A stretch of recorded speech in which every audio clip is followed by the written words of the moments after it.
regreso en Cátedra Médica. Hoy conversamos con la doctora Ana González, hematóloga. El tema es cáncer de sangre. Recordarle que si usted tiene alguna duda, si quizás en su familia alguien ha recibido un diagnóstico hace poco de este tipo de enfermedad y usted necesita orientación con relación a esto, puede comunicarse con nosotros. Las líneas son 809-682-9850 y la línea internacional 833-380-0062. Doctora, antes de irnos a la pausa, entonces estábamos detallando del tipo de cáncer de sangre que es más común en los pacientes pediátricos. Hablaba de la leucemia, que es tipo linfoide. Entonces, en el adulto, ¿cuál es el tipo de leucemia que puede presentarse con mayor frecuencia? Bueno, ya en el adulto, pues la de estirpe mieloide es la más frecuente. Ya, cuando hablábamos en el tema anterior, en el bloque anterior, que hacíamos la introducción a su presentación del día de hoy, pues nos referíamos al tema de los linfomas. Los linfomas. ¿Qué son los linfomas, doctora? Bueno, los linfomas son un tipo de cáncer hematológico que afecta a los ganglios linfáticos y el producto de ellos. Afecta a los ganglios linfáticos porque afecta esos linfocitos que allí se producen, allí se maduran, y entonces se ve afectado todo ese tejido. Ya. Entonces, hay una clasificación entre los linfomas. ¿De qué depende y cómo es esto? ¿Qué importancia tiene para la población general saber esto, si es que la tiene? Bueno, la clasificación del linfoma es amplia. Sí, pero lo típico. Es una clasificación grandísima, sí. Pero básicamente clasificamos linfoma de Hodgkin. Exacto. Y linfoma no Hodgkin. ¿Cuál es uno y cuál es otro? El linfoma de Hodgkin, sí, generalmente vamos a tener, mayormente depende de la clínica y de las alteraciones que vamos a encontrar. Ya. El linfoma de Hodgkin está caracterizado de una manera más sencilla. Allí vamos a tener células que van a caracterizar cada uno de los tipos. Hay subtipos igual que en la leucemia. Vamos a tener linfoma de Hodgkin clásico y linfoma de Hodgkin no clásico. Dentro del clásico, entonces ya hace muchísimos años, se han establecido células que se van a encontrar, mutaciones en esos linfocitos. Por ejemplo, hay una célula que deriva del linfocito que se llama célula de Ritt-Steinberg. Ese es un tipo de linfocito que se va a ver alterado y va a caracterizar un tipo de linfoma. Yeah. Generalmente va a afectar lo que le llamamos el mediastino, que es la parte aquí central del pecho. Exacto. Dentro del pecho. Dentro del pecho se forma un cúmulo de esas células. Sí. Es como un conglomerado de esas células. Y eso forman un tumor ahí. Es como un tumor, pero de líquido.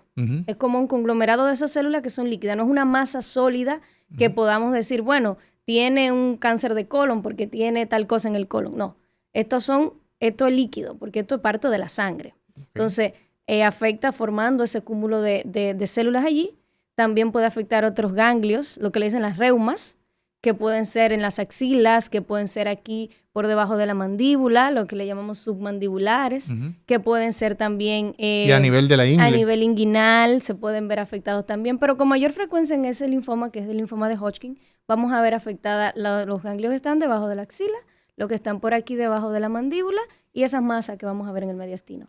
Ahora bien, el linfoma no Hodgkin ya es algo más aparatoso. ¿Cuál es más frecuente de los dos, doctora? El no Hodgkin. Lamentablemente. Lamentablemente. El no Hodgkin. El no Hodgkin ya va a afectar toda la cadena ganglionar. Podemos ver porque ganglios. Tenemos ganglios en todo el cuerpo. Tenemos ganglios en todo el cuerpo. Sí. Tenemos ganglios que se pueden ver de manera externa, que podemos verlo, que podemos tocarlo, pero también tenemos ganglios que son de manera interna. Sí. Por ejemplo, en el intestino no podemos tocar esos ganglios. Exacto. Que tenemos ahí en el intestino. Tenemos. Y se ven afectados en el linfoma no Hodgkin. Tenemos ganglios que pueden estar por aquí debajo, justo debajo del mentón, sí, que tampoco puede ser que se toque. Tenemos ganglios por aquí en el codo que tampoco pueden ser que se toquen. Y tenemos, aparte de esa afectación ganglionar, tenemos afectación en el hígado y afectación en el vaso que suele ser catastrófica para estos pacientes con linfoma no Hodgkin. Excelente. Esa explicación probablemente es una explicación técnica, pero con la magia de la pedagogía de la doctora Ana González, pues ya la gente tiene una idea bien clara. Bueno, los linfomas son de dos grupos, los Hodgkin y los no Hodgkin. Y son más frecuentes, los no Hodgkin, y lamentablemente son los peores. Son los peores, perfecto. Sí. Doctora, cuando nosotros hablamos del tema de cáncer de la sangre, pues es un mundo muy amplio. ¿Qué es lo más frecuente en términos general? Bueno, los libros siempre van a decir que son los linfomas. Los linfomas, ¿verdad? Pero de unos años para acá, yo diría que en nuestra población dominicana, porque es donde he tenido la experiencia, el mieloma múltiple mieloma es un tipo de cáncer de la sangre que o si no va muy en competencia con el linfoma, ya le pasó. Sí. Sí. ¿Y qué es el mieloma múltiple? El mieloma múltiple, pues es un tipo también de cáncer en la sangre que va a afectar también los glóbulos blancos, pero va a ocasionar que se forme una célula mutada conocida como célula plasmática. Esto es una célula que se va a adentrar a la médula ósea, donde ya dijimos que se producen la mayor cantidad de células sanguíneas y principalmente en el adulto. Se va a adentrar allí y va a colonizar toda esa área, evitando, impidiendo y dificultando entonces que se produzcan esas células normales. O sea que la sangre se produce, hemos dicho, en la médula ósea. En la médula ósea, en el hueso. Y entonces, este tipo de cáncer, pues afecta específicamente al hueso. Al hueso. Invadiendo la zona donde se produce. Donde se producen las células normales. Las células normales. Es como provocando un boicot. Un boicot totalmente. Una catástrofe ahí adentro. ¿Qué de característica tiene y qué de particular tiene este cáncer, doctora? Bueno, el mieloma múltiple es un cáncer que, si todos los cánceres son multisistémicos, tienen una afectación en todo el organismo, el mieloma múltiple tiene una particularidad y es que él, aparte de que afecta a la médula ósea y afecta a la producción de células sanguíneas, si nos vamos a la génesis de todo esto, si afecta la formación de glóbulos rojos, pues se va a ver afectada la oxigenación del paciente, porque en el glóbulo rojo tenemos la hemoglobina, que es la proteína que se encarga de llevar el oxígeno a los tejidos. Entonces vamos a ver eso afectado y de ahí se va a derivar una clínica florida. Si pensamos en las plaquetas que también se producen en la médula ósea, entonces vamos a tener una afectación en la producción plaquetaria, en la maduración de esa plaqueta, en la diferenciación, y vamos a tener, las plaquetas se encargan de controlar el sangrado en el paciente. Entonces vamos a tener una afectación en la hemostasia del paciente, en el sangrado que puede tener o no un paciente. Y si nos vamos pues a los glóbulos blancos, que son los encargados de la defensa, generalmente como popularmente se conocen, pues vamos a tener una disminución completa en lo que es la defensa del organismo de ese paciente. Y el paciente va a estar propenso a padecer infecciones. Pero no se queda ahí, porque la célula plasmática que se produce en este tipo de cáncer secreta o libera una proteína normal. ¿Cómo se llama esa proteína? Una sustancia normal que se llama la proteína M. La proteína M viene de mieloma, ¿no? Sí, entonces esa proteína M que se deriva lleva a un aumento descontrolado de las inmunoglobulinas que también nos ayudan con la defensa.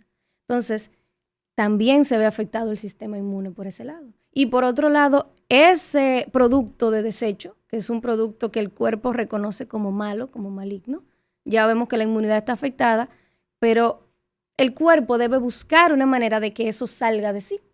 Y la manera de que encuentra es el riñón. Entonces, el riñón dice, pero ¿y qué es todo esto? Pesa mucho, no puedo filtrarlo. Por eso esos vasos, esos capilares, esas venas, esas arterias que tiene el riñón para poder desechar sustancias, no cabe la proteína. Entonces lo que hace proteína M. La proteína M, que es mala, que es maligna. Sí. M de todo lo malo. Sí. Entonces se acumula en el riñón y causa un daño renal. Entonces así se va acumulando en otros órganos y va causando un deterioro progresivo del paciente, que si no se trata a tiempo, pues vamos a tener un paciente que lamentablemente va a tener un desenlace fatal. Doctora, de todos estos tipos y formas en las que se puede presentar un cáncer de sangre, usted ha mencionado el tema de la clínica, esas manifestaciones, esos síntomas. ¿Se parecen? ¿Hay diferencia? ¿Qué es lo que puede sentir el paciente que lo haga ir hasta una consulta en busca de esa primera atención, en busca de un diagnóstico de este tipo?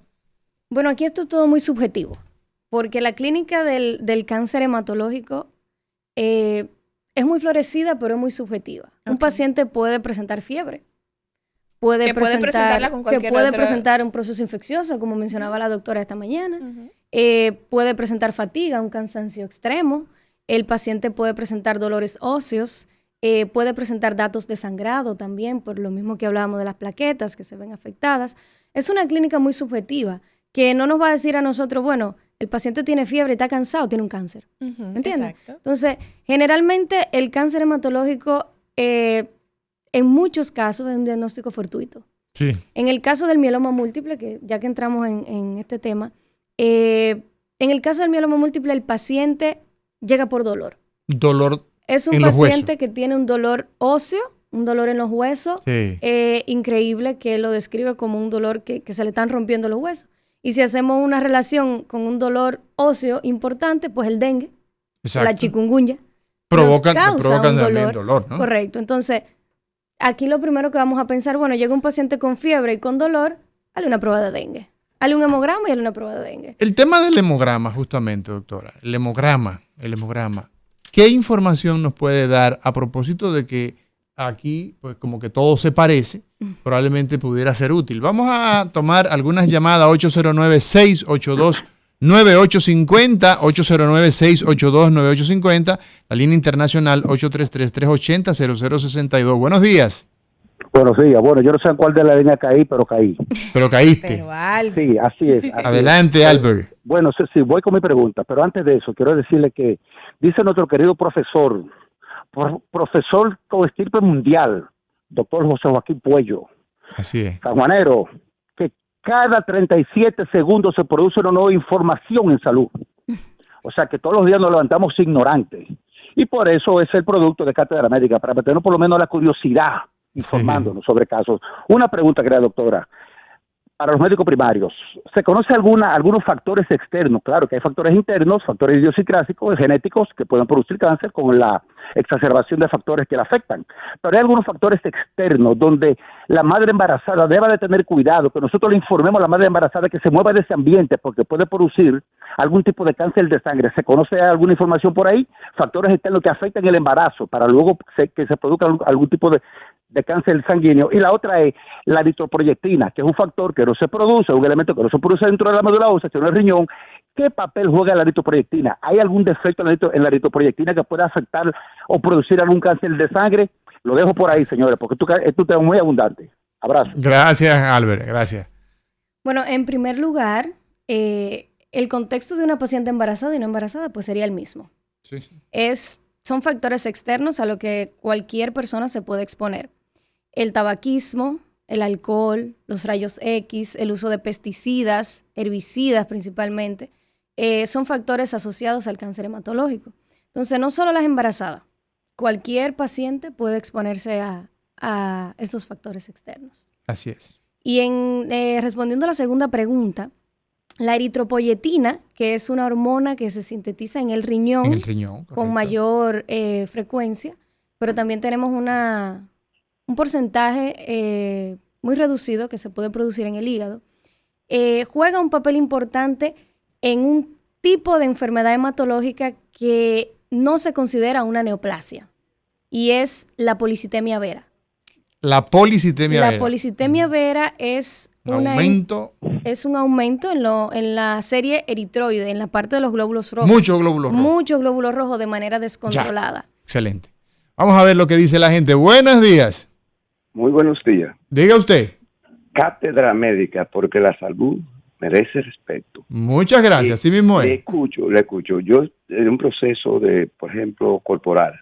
Sí. La respiración y la oxigenación de la célula y el control fluido del sistema, porque he escuchado el sistema linfático, que parece ser el defensor del organismo, ¿verdad? Sí. Correcto. Los glóbulos blancos.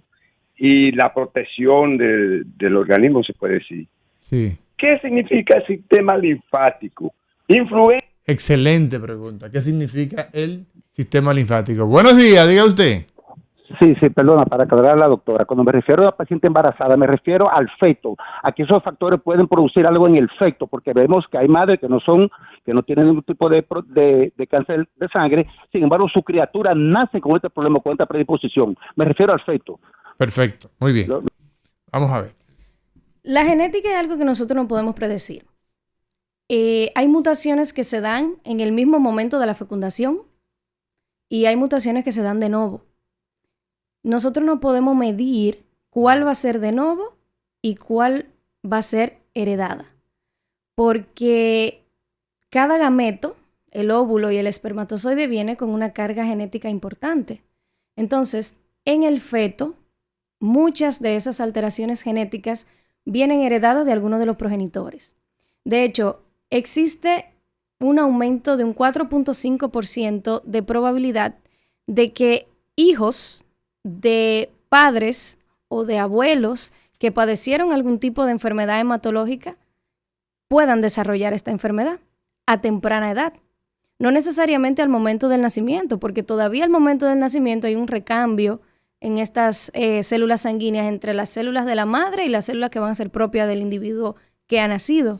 Entonces, no hay como algo para prevenirlo. Lamentablemente aún no tenemos una manera de nosotros prevenir esas mutaciones que se van a presentar en un individuo que todavía no ha nacido. Y a veces incluso en un individuo que ya nació. Ya. Y la pregunta que hacía nuestro amigo, que siempre nos dice el eslogan, porque sí. Cátedra Médica merece, la salud merece respeto. Él preguntaba sobre el sistema linfático, doctora. Bueno, el sistema linfático es un conjunto de células. El sistema linfático va a estar dotado de todos esos linfocitos. La sangre como algo tan bonito y tan organizado que esos glóbulos blancos que se hacen llamar linfocitos tienen su espacio particular. Entonces, ese espacio particular que tienen los linfocitos, las sustancias que liberan, las funciones que realizan, tienen ese espacio llamado sistema linfático. El sistema linfático entonces va a estar compuesto por los ganglios linfáticos, por el vaso, por el hígado y por todos esos vasos. Por los vasos. Y por los vasos también. Linfáticos. Y por todos esos linfocitos que van a estar contenidos allí. ¿Y su papel entonces? Como es la inmunidad, la respuesta inmune, mediar las infecciones y todo lo que es la defensa del organismo.